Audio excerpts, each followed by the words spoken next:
Okay, folks, we are back to the Reg.A Money Show for part 2. And as promised, we have Mark Elenowitz from TriPoint Global on the Reg.A Money Show. Mark, how are you doing today? Hi, Ron. Thanks for having me. I'm good. Great, great. I know that today is a really busy day for you, and what we really want to talk about real quickly is we had a couple of shows previously focusing on the Myomo deal, and really let's just talk about TriPoint, what you guys do, and how you guys were associated with Myomo. Sure. So we've been a pioneer in Reg.A for the last 4 years. In fact, we've been the vocal advocate of using Reg.A as bringing back the small cap IPO. Our methodology and focus was to work with issuers that can now utilize the new exemption to be able to market their offering to a wide base across all 50 states without worrying about blue sky rules or general solicitation. But more importantly, it allows a consumer to become a shareholder and a shareholder to now become a consumer. And we created a methodology that we were the very first company to have a client-issued securities and then list on a national securities exchange, and that was Myomo for the NYSE. So that architecture, that creation of the offering, the methodology, the ability to settle, and then to list was all created by our firm. Boy,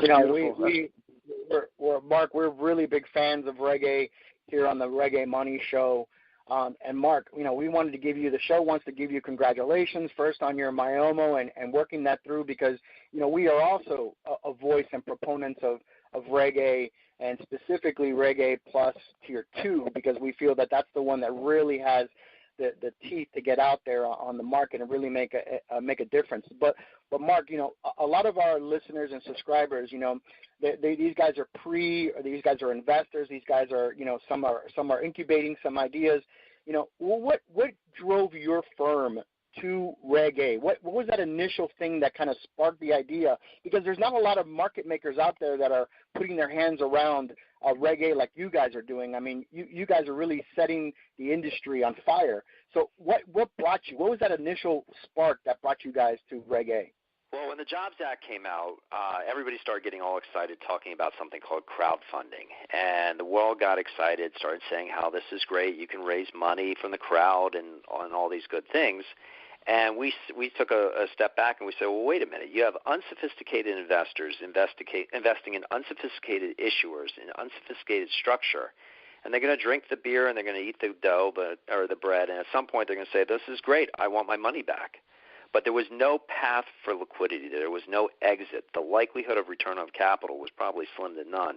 1 in 1,000 will be a success and then probably be a great success. But the majority of them, there was just no way for an investor to be able to get an exit and be able to have a return of capital. So we said, all right, let's look at the rest of the Jobs Act.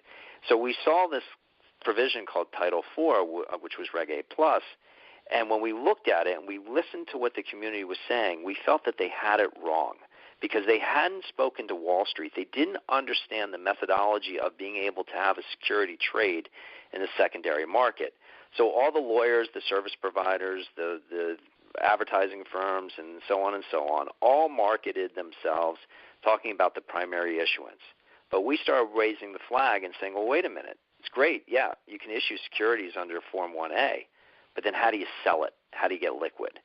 So we were kind of the outlier where everybody else went in one direction. We went the complete opposite. And we built our site called BANQ. And we created ours for that methodology to be able to have an issuer issue securities, an investor come on and buy those securities, and then have the rest of Wall Street participate side by side like a traditional IPO. So we made it look, act, and feel like any other IPO, and more importantly, settle, and that's the key.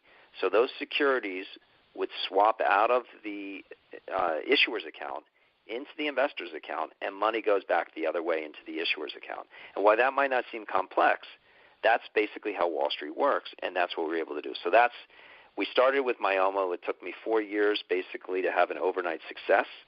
And now that it's opened, a lot of other companies are following. A lot of my competitors are now coming in the business. So it's great.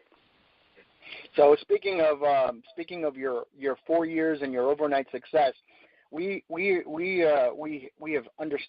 hearing that you possibly are going to have something in the pipeline and that could be even bigger than Myomo. You want to a little bit about we actually have a couple strong transactions coming out. This morning we announced Bobby Flay.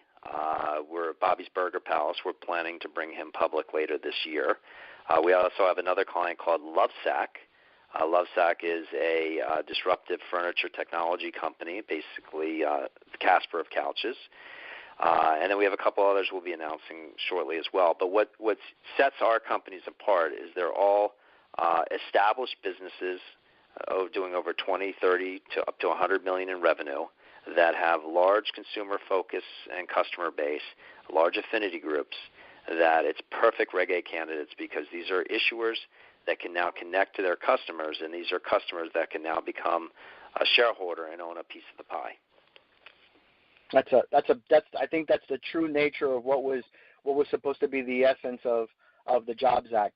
And Mark, we know that you're very busy, and we want to thank you so much for joining us here on the Reg.A Money Show with Ron Costa and Miguel Dodres. And we hope that you can be a friend of the show, and we can reach out to you again while you have these breaking news events, and maybe we can have some of these leading CEOs come and join us and let the subscribers and the listeners actually find out how they can get involved with these companies, and how their company, once they're doing their sales and they've met these thresholds that you talk about, the affinity group, the sales, the established businesses, how they too can participate in the Reg.A Plus Tier 2. I really hope that you would consider us that, because we're very excited of what you're doing for our industry, and we're very excited that we have you today on the show with us.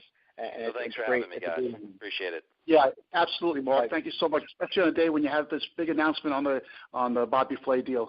So, all right, so folks, thank you so much for listening to the Reg.A Money Show. Again, we're at regamoney.com. You can catch us on Spreaker. You can catch us on iTunes. And we, of course, are on the Stitcher Mobile as well. So tell your friends, follow us, and we'll be back at you next week with another Reg.A Money Show. Thanks for listening, everybody.